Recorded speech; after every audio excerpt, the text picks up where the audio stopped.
আজ লক্ষ্মী পুজোর তৃতীয় দিন, তো আজ মায়ের বিসর্জন হবে। তো আমি প্রথম দেখছি লক্ষ্মী ঠাকুরও যে বিসর্জন হয়।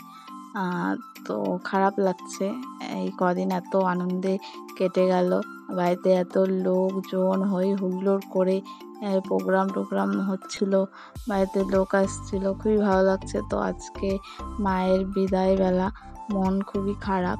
তো কী করব, আসছে বছর আবার হবে, তো সেটা ভেবেই মাকে বিদায় দেওয়ার পালা। মা তো আমাদের ঘরে সবসময়ই আছেন, তো এটা জন্য নিয়মের জন্যই করা। তো এখন মাকে বাইরে, মন্দির থেকে বাইরে বের করা হলো। তো এখন আমি বাড়ির বড় বউ, তার জন্য আমাকে দিয়েই প্রথম বরণটা করানো হবে। তো এদের এখানে বরণ করতে হয়, বিয়ে যে শাড়ি পরে হয় সেটাই। তো আমাকে বেনারসি পরে এখন বরণ করতে হবে, তো আমি করব। তো আমাকে দেখিয়ে দিচ্ছে, আমি ওইভাবেই করছি। আর এত মিউজিকের আওয়াজ ছিল, যে শঙ্খধ্বনি উলুধ্বনি, সেগুলো যে তোমাদের সাউন্ডটা দিতে পারছি না, কারণ এর আগেরটা কপিরাইট চলে এসছে। কারণ আমি মিউজিকগুলো দিয়েই ছেড়েছিলাম। নাচের প্রোগ্রাম তো মিউজিক না দিলে কেমন লাগবে, এর জন্য মিউজিক দিয়ে ছেড়েছি। কিন্তু ছেড়ে দেখছি, আমি ভাবছিলামই কপিরাইট আসবে, তো কপিরাইট চলেও এসছে। আর এতদিন পরে ভিডিওটা ছাড়ছি, ছেড়ে রাখছি, পরে দেখতে পারবো, একটা স্মৃতি। তোমাদের সাথে একটু শেয়ার করা হলো, তার জন্যই এত লেট করে ছাড়া। কারণ ভিডিওটা করেছি যখন অনেক কষ্ট করেই করেছিলাম, তো তার জন্যই আরও বিশেষ করে ছাড়লাম। আর এদিকে দেখো আমি করছি, যা যা বলে দিচ্ছে। আমি করার পরে সবাই একে একে মাকে বরণ করবে। দেখতে থাকো, আশা করি তোমাদের ভালো লাগবে ভিডিওটা। আর ভিডিও শেষে হলো প্রাইজ বিতরণ করা হয়েছে, তো সেটাও দেখানো হবে। তো সবাইকেই প্রাইজ দেওয়া হয়েছে, যাতে কারো মন কষ্ট না পায়। তার জন্য সবাই তো ছোট ছোট ছেলেমেয়েরা কবিতা টবিতা বলেছে। সবার ভিডিও তো করা হয়ে ওঠেনি, অনেকেই দিয়েছিল নাম। আর আমাদের বাড়িতে যেবার লক্ষ্মী পুজো হয়, তো এইভাবেই প্রোগ্রাম করা হয়। আর এই বছর আমাদের বাড়িতে হচ্ছে লক্ষ্মী পুজো, আর পরের বছর হবে আমার জেঠিমার বাড়ি, বা এক বছর আমাদের বাড়িতে হয়, এক বছর ওই জেঠিমার ওখানে হয়। তো এই বছর হলো এখানে। তো বিয়ের পর প্রথম লক্ষ্মী পুজো আমাদের বাড়িতেই হলো, অনেক আনন্দ করলাম, মজা করলাম। তো আজকে মন খারাপ, মা চলে যাবে। মা তুমি আবার এসো।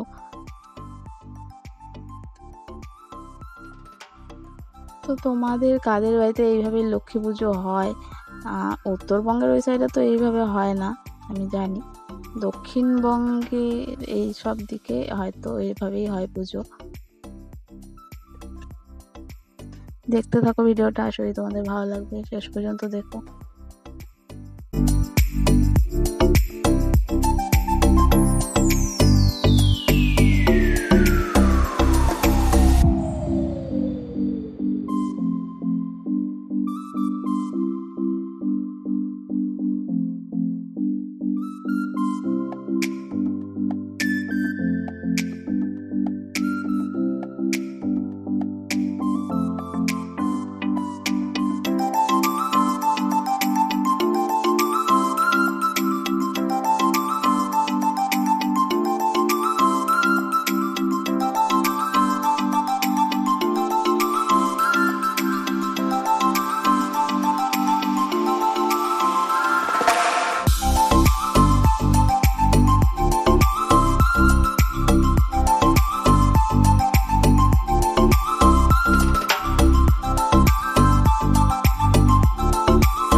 বিসর্জনের পর সবার সেই ডান্স দেখো, আমি ভিডিও করছিলাম সবার দাঁড়িয়ে দাঁড়িয়ে, সবাই সেই ডান্স করছিল। এখানে আছে ননদ, দেওর, যা আর কি বলবো, এরা সবাই করছিল, আমাকে ডাকছিল, আমি তোমরা করো, আমি ভিডিও করছি তোমাদের। তো খুবই মজা হলো।